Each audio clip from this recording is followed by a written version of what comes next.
Hello, welcome to the new session on architectural acoustics. And in this session, in this lecture, we deal with the very important law about reverberation time or reverberation period, that is Sabin's law. In this lecture, we deals with the derivation of reverberation time or reverberation period or proof of Sabin's law. In the previous lecture, we observed that it was Professor W.C. Sabin who systematically studied the problem of reverberation in the lecture halls of Harvard University. He used an organ pipe emitting sound waves at frequency 512 vibrations per second and cushions of different sizes to reduce and to increase the absorption of sound. And he put forward one law. And according to him, the reverberation time in a hall is directly proportional to volume of the hall and inversely proportional to the effective absorbing area of the hall. Now, what is reverberation time or reverberation period? It is the time measured from the source stopped sounding to the time at which sound becomes inaudible. Still, the question is when the sound becomes inaudible. And after his experiments, Professor W.C. Sabin has solved the problem that when the sound becomes inaudible. According to him, a sound becomes inaudible when it falls in intensity by 60 decibels or it falls in intensity by 1/1,000,000th of its original intensity.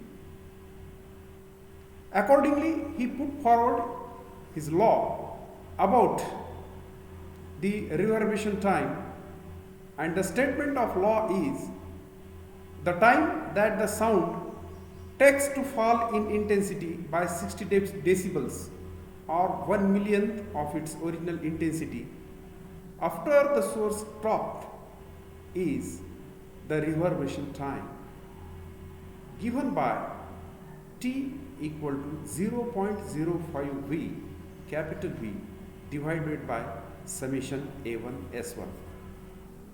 And this formula is known as Sabin's law, where V, capital V, is volume of the hall in cubic feet and the term summation A1 S1 represents the total absorbing power of the room,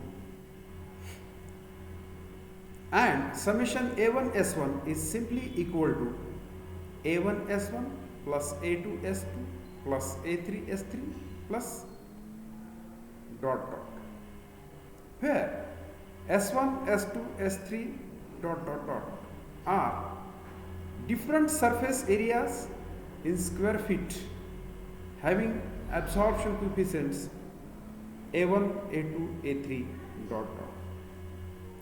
Practically, W.C. Sabin used the cushions of different sizes S1, S2, S3 possessing the absorption coefficients A1, A2 and A3. Let us find the proof or derivation of the law that is derivation of reverberation time or derivation of Sabin's law. Suppose in a big hall there are different absorbing surfaces of absorption coefficients A1, A2, A3, etc. with surface areas S1, S2, S3, etc. Thus, the average value of absorption coefficient, let us represent it by A bar, small a bar, will be A bar equal to summation A1 S1 or simply A1 S1 plus A2 S2 plus A3 S3 plus ... divided by S1 plus S2 plus S3 plus ... That means it is simply the total absorbing power in the room divided by total surface area. In this way, A bar equal to summation A1 S1 upon S, where capital S equal to S1 plus S2 plus S3 plus and so on, the total area of surfaces, and summation A1 S1 equal to A1 S1 plus A2 S2 plus A3 S3 plus and so on, the total absorbing power in the room. If we rearrange the equation, we find the important relation that summation A1 S1 is equal to A bar S. Let us call it as equation 1. Now, according to statistical method by Jaeger, the average distance travelled by the sound between any two successive reflections is 4V upon S, where capital V is volume of the room. Okay, we have observed that when sound is produced in a closed room, it possesses multiple reflections at the walls, roofs, ceilings, etc.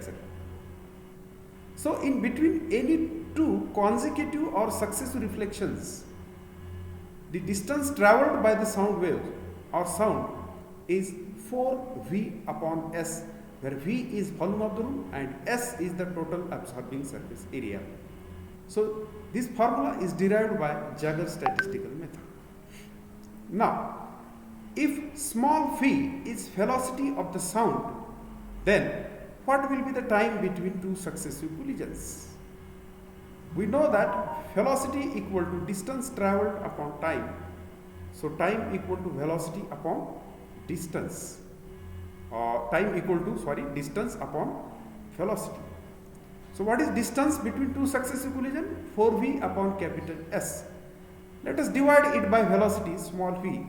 So, it will be simply equal to 4V upon S into small v, where small v is velocity of the sound. Now, in time 4V upon SV, we consider there is, according to statistical method, there is one reflection. So, what will be in time t second? How many will be the reflections? That is simply t divided by 4V upon SV multiplied by 1, that simply equal to S into small v into small t divided by 4 into capital V. So, this is the number of reflections in time t second. Now, in a single reflection, the average value of absorption coefficient, that is A bar, is the fraction absorbed, and consequently 1 minus A bar is the fraction of sound reflected. Okay. So, in the previous lecture we seen that when a sound wave or sound energy is incident upon a wall, a fraction of it is absorbed and remaining is reflected. Since here A bar is the average value of absorption coefficient, so fraction absorbed is A bar and consequently 1 minus a bar will be the fraction of sound reflected after one reflection. What about after two reflections? After two reflections, 1 minus a bar into 1 minus a bar, that is 1 minus a bar whole square, is the fraction reflected. After three reflection, it will be 1 minus a bar to the power 3 will be the fraction reflected.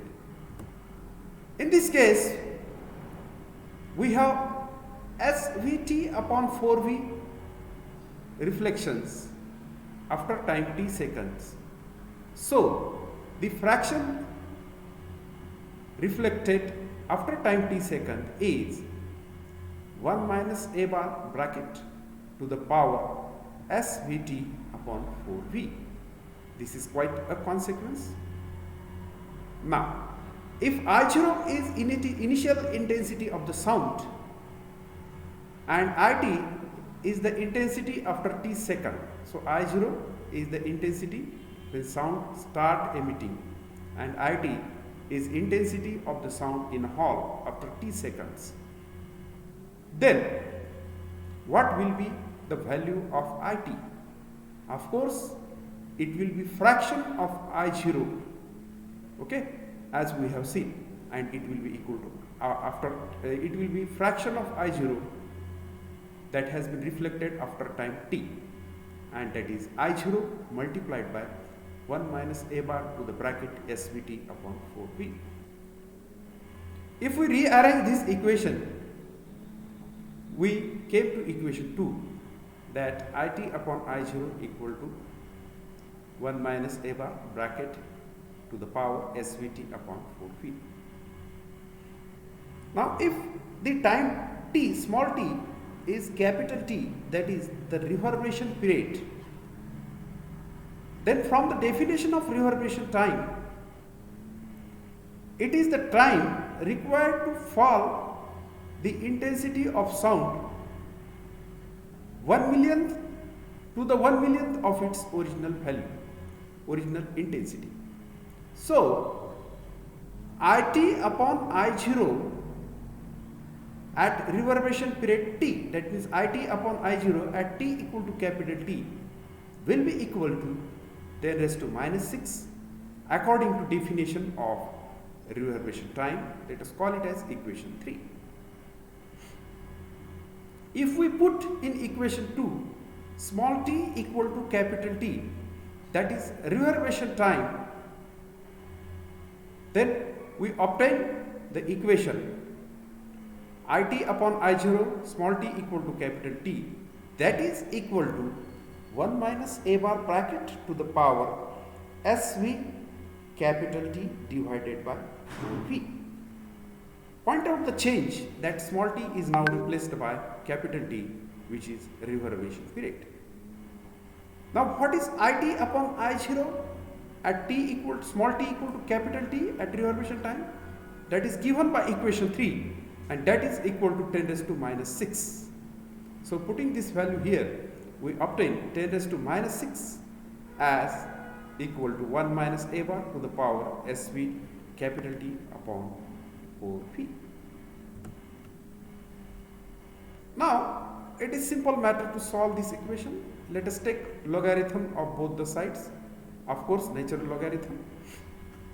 So, it is towards left side, that logarithm to the base e 10 raised to minus 6, and to the right side the power, since it is a logarithm, power comes in the multiplication, and we have SV into capital T upon 4V multiplied by logarithm of 1 minus a bar. We can rearrange the equation to obtain the value of capital T, and that will be log to the base e 10 raised to minus 6 into 4V whole divided by capital S small into small v into log to the base e 1 minus a bar. To solve the factor log to the base e 10 raised to minus 6, we have to convert log to the base e into log to the base 10, and for that purpose let us multiply this by 2.3026 after multiplication. log to the base e changes to log to the base 10 into 10 raised to minus 6. And here we substitute the value of velocity of sound in FPS system, that is foot, pound, feet, pound, second system, and that is equal to 1120 feet per second. And log to the base 10 raised to minus 6 reduces to simply minus 6. And after solving this, finally numerator is equal to 55.26 into capital V and denominator is equal to 1120 into the remaining term, that is minus s log to the base e 1 minus a bar. And after solving the division, we find that it is simply 0.05 V divided by the factor, that is minus s log to the base e 1 minus a bar. Let us call it as equation 4. It is famous in the acoustic as Ehring's formula, which is reverberation time in terms of feet, pound and second FPS unit system. Now let us have one substitution here, actually one approximation. We calculated A bar, and A bar is the average value of absorption coefficient, and it is always less than 1, so that we can expand the logarithm to the base e of 1 minus a bar as a series, and that is equal to minus a bar square by 2 minus a bar cube by 3 minus and so on. Now by using the value of logarithm to the base e 1 minus a bar as the series, we obtain in equation 4, we obtain capital T equal to 0.05 V divided by minus S in bracket multiplied by bracket the series. Here we have to use one important approximation, that since a bar is much less than 1, we can neglect the square and higher order terms, and in this way the series minus a bar square by 2 minus a bar cube by 2 minus and dot dot dot will reduces to the first approximation as simply minus a bar, and by putting this value in the above equation we find the final value 0.0 V upon S a bar. And if we are looking at equation 1, we find that capital S into a bar, it is simply equal to summation A1 S1, that is total absorbing power in the hall. And in this way we obtain another formula in FPS system, that is capital T equal to 0.05 V divided by summation A1 S1. Let us call it as equation 5, and this is famous in acoustics, architectural acoustics, as Franklin's formula. So this is obtained simply by using the approximation that a bar is much less than 1. Now if we measure the distances in meters, that means volume V in cubic meters and area S of the absorbing material in square meters, then equation 4 changes to above equation 5 changes to the new equation, that is 0.165 into capital V divided by summation A1 S1, which is the Sabin's formula for reverberation period in terms of SI unit or MKS unit. With this, we conclude to the derivation of Sabin's formula. Thank you for listening. Thank you very much.